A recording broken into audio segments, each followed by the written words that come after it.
E aí, hoje a gente vai falar sobre uma rede global que, muito antes da internet que a gente conhece, já tinha mudado o mundo usando eletricidade e código. Uma rede que, pela primeiríssima vez, fez uma ideia viajar mais rápido que qualquer pessoa. Ok, vamos começar com isso aqui que parece até mentira. O que essas duas datas contam pra gente? Milhares de soldados morreram numa batalha terrível semanas depois que a guerra deles já tinha acabado oficialmente. E por quê? Simplesmente porque a notícia da paz viajava na velocidade de um navio, não de um sinal elétrico. Essa demora para a informação chegar era o normal do mundo naquela época. Antes do telégrafo era assim. Comunicação e transporte eram a mesma coisa. Não dava para separar. Uma mensagem só ia tão rápido quanto o mensageiro que a levava, fosse num cavalo, num navio ou num trem. O mundo era, na prática, uma coleção de lugares com informações atrasadas. Então, o pulo do gato era esse. A humanidade tinha esse desafio há milênios: como fazer uma ideia viajar sozinha, livre de qualquer objeto físico. A resposta para isso não ia ser só uma nova invenção, ia ser uma mudança completa na nossa forma de perceber o tempo e o espaço. A solução técnica estava na eletricidade, claro, mas os fios eram só metade da equação. A genialidade mesmo não estava no hardware, e sim no software, uma linguagem capaz de transformar qualquer palavra que a gente fala ou escreve num simples pulso elétrico. E isso leva a gente direto para a pergunta que o Samuel Morse e o parceiro dele, Alfred Vail, tinham que resolver. Pensa bem, como é que se pega toda a riqueza e complexidade de uma língua e se passa ela por um fio usando só um botãozinho de liga e desliga? Parece impossível, né? A resposta foi o código Morse, que no fundo foi o primeiro alfabeto digital do mundo.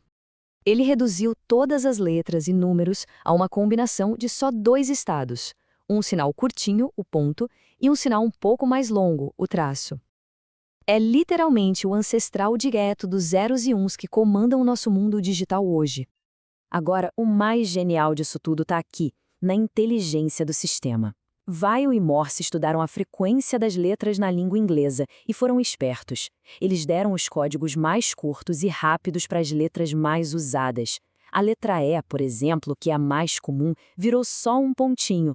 E isso nada mais é do que um princípio de compressão de dados para otimizar tudo, uma ideia que a gente usa até hoje. Então vamos seguir o caminho de um telegrama. O processo começava com o cliente escrevendo a mensagem e pagando por palavra, o que já fazia todo mundo ser bem direto. Aí, um operador super treinado traduzia aquilo tudo em cliques. Esses pulsos viajavam quase instantaneamente para outra cidade, onde outro especialista ouvia os sons, decodificava de volta para o papel e a mensagem era finalmente entregue. Uma mistura fascinante de alta tecnologia com habilidade humana. Com a tecnologia funcionando, o impacto foi um verdadeiro terremoto. O telégrafo não só acelerou as coisas, ele reescreveu as regras do jornalismo, das finanças e até da guerra.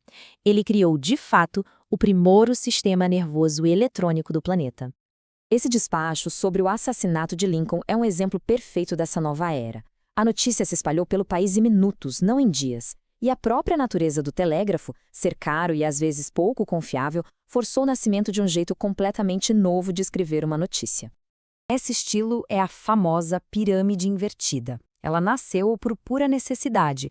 Como as linhas de telégrafo podiam cair a qualquer momento, os repórteres mandavam os fatos mais importantes primeiro para garantir que o essencial chegasse. Se a conexão caísse no meio, o editor já tinha o principal da história. No mundo das finanças, o impacto foi igualmente brutal. Olha só esse número: 4 dias. Essa era a vantagem de informação que um negociante de Nova York tinha sobre um de Búfalo em 1846. O telégrafo simplesmente reduziu essa vantagem a zero. De um dia para o outro, ele acabou com a chamada assimetria de informação e criou, pela primeira vez, mercados que eram de fato nacionais e integrados.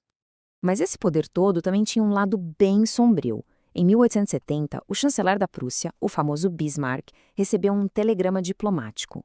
O que ele fez? Editou o texto para deixar a mensagem bem mais provocativa e mandou para a imprensa via telégrafo.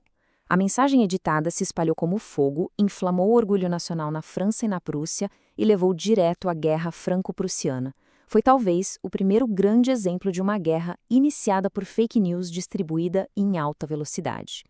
Conectar cidades e países já era uma coisa, mas conectar continentes, era outro nível. A saga para passar um cabo pelo Oceano Atlântico foi a ida à Lua da era vitoriana, um feito de engenharia, de ambição e de teimosia que era quase inimaginável. E essa jornada, liderada pelo Cyrus Field, foi marcada por fracassos gigantescos. Cabos arrebentavam, fortunas eram perdidas. O sucesso de 1858 durou só algumas semanas, mas a persistência valeu a pena. Em 1866, uma conexão duradoura foi finalmente estabelecida e o mundo, de repente, pareceu bem menor. Com o tempo, o telégrafo acabou sendo superado por novas tecnologias, é claro, mas ele não desapareceu de verdade.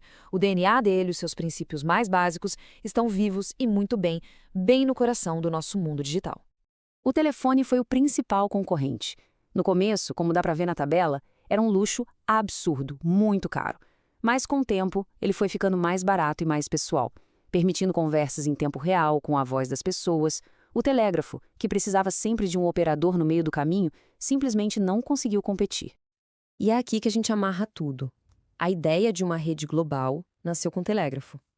A base de usar dados binários, de transformar tudo em liga-desliga, começou ali. A nossa obsessão por notícias em tempo real foi criada pelo telégrafo. E até mesmo as redes sociais têm um precursor aí. Os operadores de telégrafo formaram a primeira comunidade virtual do mundo, com gírias próprias e relacionamentos à distância. Então a história do telégrafo deixa a gente com essa pergunta. Ele fez essa mágica de separar a mensagem do mensageiro. Pensando no futuro, qual será a próxima barreira fundamental que a tecnologia vai quebrar? Se essa análise te ajudou a entender melhor o mundo ao redor, deixe seu like. Isso ajuda o canal a crescer e a produzir mais conteúdo como este. Se inscreva para não perder os próximos vídeos e compartilhe com aquela pessoa que também é curiosa sobre como as coisas funcionam. Até a próxima!